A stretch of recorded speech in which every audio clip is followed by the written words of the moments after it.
Hello everyone, एक बार फिर से आपका स्वागत है हमारे इस चैनल पे, जहाँ पे आज हम आपके साथ डिस्कस करेंगे सीआरआर वर्सेस डीआरआर का एक टॉपिक। सबसे पहले सीआरआर होता क्या है, इसका फुल फॉर्म होता है कैपिटल रिडम्पशन रिजर्व, और डीआरआर होता है डिबेंचर रिडम्पशन रिजर्व। जब भी एक कंपनी अपना काम करती है तो उसको पता है कि उसने जो है डिबेंचर्स इशू कर रखे हैं, प्रेफरेंस शेयर्स इशू कर रखे हैं, जो कि ऐसे आपकी सिक्योरिटीज़ हैं जो आने वाले एक टाइम में आपको जो है उसको रिडीम करना पड़ेगा। क्योंकि देखो, आपने प्रेफरेंस शेयर बनाए, तो जब भी आप प्रेफरेंस शेयर्स इशू करते हैं तो आप बताते हैं कि इसकी जो मेच्योरिटी डेट होने वाली है वो होने वाली है आने वाले कुछ 5-10 साल बाद। तो वहाँ पे एक आप डेट बता देते हो कि भाई हम इस डेट पे जो है इस टाइम पीरियड पे इसको रिडीम कर लेंगे। रिडीम मीन्स कि आपने प्रेफरेंस शेयर्स दिए, डिबेंचर्स दिए, मार्केट में लोगों ने उसको ले लिया, बट उस टाइम पीरियड में जो मेच्योरिटी डेट है उसमें आप उसको जो है वापस ले लोगे और उन पर्सनस के पैसे आप उनको दे दोगे कि भैया ये लो तुम्हारे पैसे, तुम्हारे रिडम्पशन के पैसे, और हमें जो है हमारे प्रेफरेंस शेयर वापस कर दो, लौटा दो। इसी तरीके से डिबेंचर्स का हाल होता है। अब यहाँ पे जो आप फ्यूचर में पैसा दोगे, क्योंकि आप जो है यहाँ पे प्रेफरेंस शेयर इशू किया था, डिबेंचर्स इशू किए थे, क्योंकि उस टाइम पे आपको पैसे की ज़रूरत थी। अब 10 साल 15 साल बाद जब भी उसको रिडीम कर रहे हो तो अब आपको वो पैसा लौटाना होगा। तो ऑब्वियसली वो तुच्छ मुच्छ सा अमाउंट नहीं होने वाला कि भैया ये लो एक पॉकेट से 500 रुपये निकाला और सारी लायबिलिटी खत्म हो गई, नहीं। That is going to be a huge amount, और वो ह्यूज अमाउंट एक साल में कवरअप नहीं कराया जा सकता, या एक साल में आप ऐसा कुछ नहीं कर सकते कि पैसा घुमा लिया और उनको प्रोवाइड करा दिया। तो इसीलिए आप साल दर साल कुछ पैसा उसमें जोड़ते रहते हो, इस रिजर्व को रिजर्व बना करके कि कल को जब भी हम कैपिटल जो हमारा प्रेफरेंस शेयर्स होगा उसको रिडीम करेंगे तो हम ये कैपिटल रिडम्पशन रिजर्व में पैसा डाल देते हैं। वहीं डिबेंचर्स रिडीम करना है तो उसको डीआरआर में पैसा डाल दीजिए। जैसे बच्चों के लिए आप करते हैं ना, आपके घरों में आपने देखा होगा पेरेंट्स ने जो है बच्चों की शादी के लिए या फिर जो है एजुकेशन के लिए लोन ना लेना पड़े तो फ्यूचर में, तो इसीलिए तो वो पहले से ही ना पैसा अलग रखने लग जाते हैं कि ये बच्चे की शादी के लिए है, जिसमें हम थोड़ा साल भर साल जो है थोड़ा सा सोना खरीद लेंगे, कभी कुछ खरीद लेंगे कि ये यार कि इस वाले बालक की शादी के लिए इकट्ठा कर रहे हैं। और दूसरा कई बार होता है कि यार एजुकेशन के लिए बच्चे को आगे जाके जो है यूरोप भेजना है या फिर ऑस्ट्रेलिया भेजना है या किसी और कंट्री भेजना है, तो उसके लिए थोड़ा थोड़ा पेमेंट आप ऑलरेडी इकट्ठा कर लेते हैं। तो ये आप क्या कर रहे हैं, ये आप रिजर्व कर रहे हैं कि भाई कल को जब भी ये लायबिलिटी उठेगी या जब भी कल को ये लायबिलिटी आएगी तो हमें वो ईजिली चुका सकते हैं, क्योंकि एक साल में हम जुगाड़ नहीं कर पाएंगे। तो इसीलिए यहाँ पे कुछ रिजर्व्स बना करके रखे जाते हैं जो कि बेसिकली आपके प्रेफरेंस शेयर और डिबेंचर्स को लेकर के बनते हैं।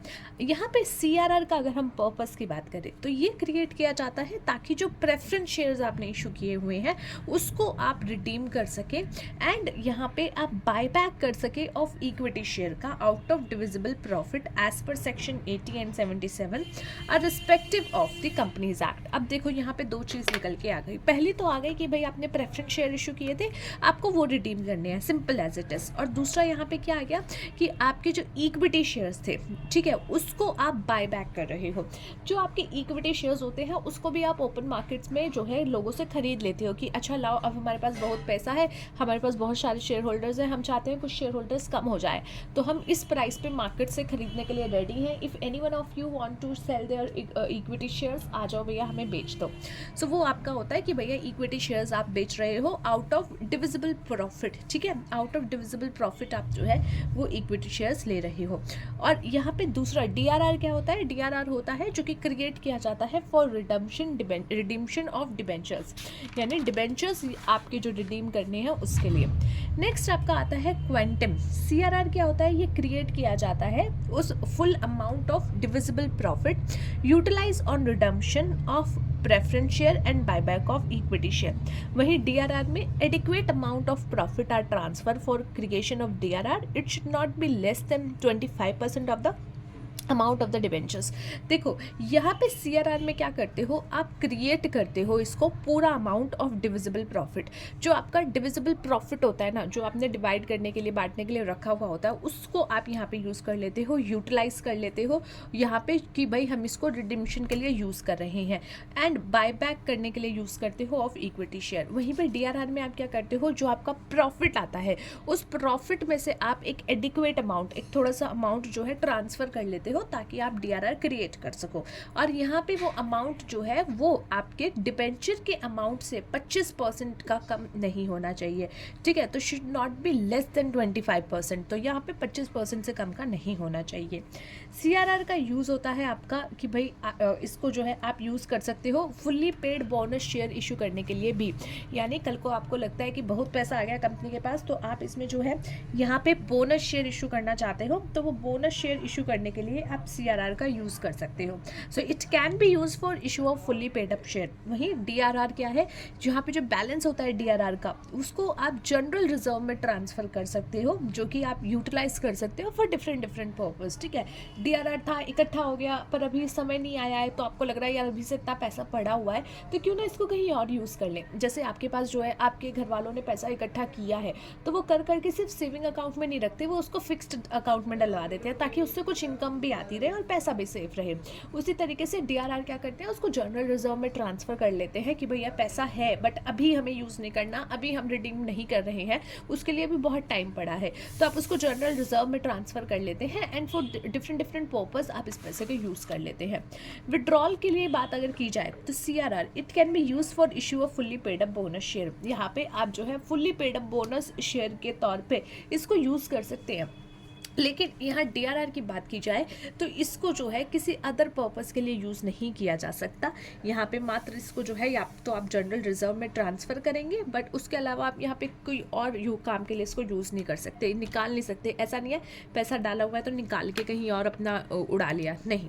इन्वेस्टमेंट की बात की जाए CRR में ऐसी कोई कुछ कंडीशन नहीं है।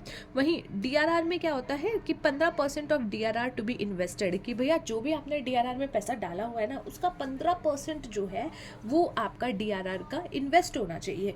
भाई आपने लेट सपोज 100 रुपीज़ DRR में डाल दिया, तो उसका 15% that is 15 rupees that must be invested, ठीक है, वो इन्वेस्ट होना चाहिए। कब तक का इन्वेस्ट होना चाहिए, जब भी आपके डिबेंचर्स मैच्योर हो रहे हैं उस साल के 30th ऑफ अप्रैल, ठीक है, तो तब तक आपको जो है उसको रखना पड़ेगा इन्वेस्टमेंट के तौर पे। So 15% of DRR to be invested up to 30th of April of the year in which debenture are mature, right? So that is it for today, guys. I hope you understood this meaning of CRR and DRR and the difference between these two, and let's see you in the next video. Till then, take care of yourself and take care of your health. Bye.